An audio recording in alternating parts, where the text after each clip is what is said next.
амирҷон иброҳимов дар ноҳияи бобоҷон ғафуров ҳамроҳи шариконаш дар ҳудуди 12 гектар замин тирамоҳи гузашта пиёз коридааст ва умед дошт дар мавсими 2024 пештару бештар ҳосилашро гирад. ҳарчанд сабзаи пиёзаш қад кашидааст, вале чанд рӯзи гармӣ беоб мондани замини деҳқониаш нақшаашро ба таъхир андохтааст. аз рӯи нақша 25 май 1 ва июн мо бояд каним буд, яку имсол гуфтасем ки 15-20 рӯз дертар тавр мешавад. зиёнаш ҳам ҳайде, зиёнаш обязательно албатта масалан чӣ зиён шумо мумкин дерт ҳосил кам мешавад, весош кам мешавад, тонаҳо кам мегирем, ҳамин зиён меёбад. ба гуфтаи ӯ солҳои қаблӣ дар аввалин моҳи баҳор одатан заминҳо обёрӣ мешуданд, вале ба мушоҳидаи мо дар охирин рӯзҳои моҳи дуюми баҳор ҳам ҷӯйборҳои ноҳияи бобоҷон ғафуров об надоштанд. ҳамаш ҳамон ҳисоби обдек мекунад. обон шавад, свет шавад, нағз мешавад. ин ҷоҳои мо азбаски ин кӯҳ наздик ако камтар тезтар обо мехоҳад, тарафҳои вай боғи миллӣ ваҳо хал дертар, инҷо тезтар об мондан накард, гармӣ баландтар инҷо.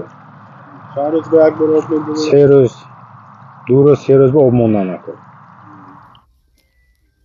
ин ҳолро деҳқонони дигар ноҳияҳои вилояти Суғ низ доранд.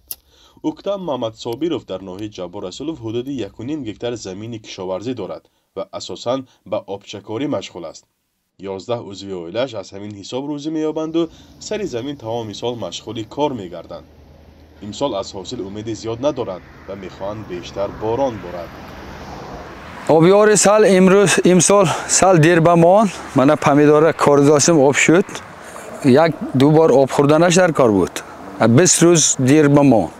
акун намедонам, раис бигӯем, раис мешад гуфта вай шудааст, мана шудааст, свет вай шудааст сал. куш мекунад, свет мемурад, об вай мешад, ҳамин хел аҳвол шудааст ҳозир. дар ҳамин ҳол киштзори баъзе минтақаҳо ба сабаби боришоти зиёд сабз шуда ва мушкили беобиро пӯшонидааст. деҳқонон аз идомаи фасли баҳору тобистон нигарон ҳастанд. ҳозир бархо кор касони анаки бояд оста оста бояд ҳамин вай шавад. ҳамин худо шукр ки борунгирӣ шуд, ҳамед фоида шуд. нега ҳозир аз деҳқон бебуда нест. бечора деҳқон полный минус профсода. вай сол 15 июн омад. ҳозир ҳам ҳамин оби питовой мо а поин харид баробар сода. як водовод 150 сомон. дар идораи барқрасонии вилояти Суғ ин вазъро шарҳ надоданд ва чанд соли ахир ҳамоиши матбуотӣ низ доир намекунанд. дар нишасти хабарии раиси вилояти Суғ бо дахолати Раҷаббой Аҳмадзода масъулини ин ниҳод сабаби мушкили барқрасонии имсоларо тавзеҳ дода буданд.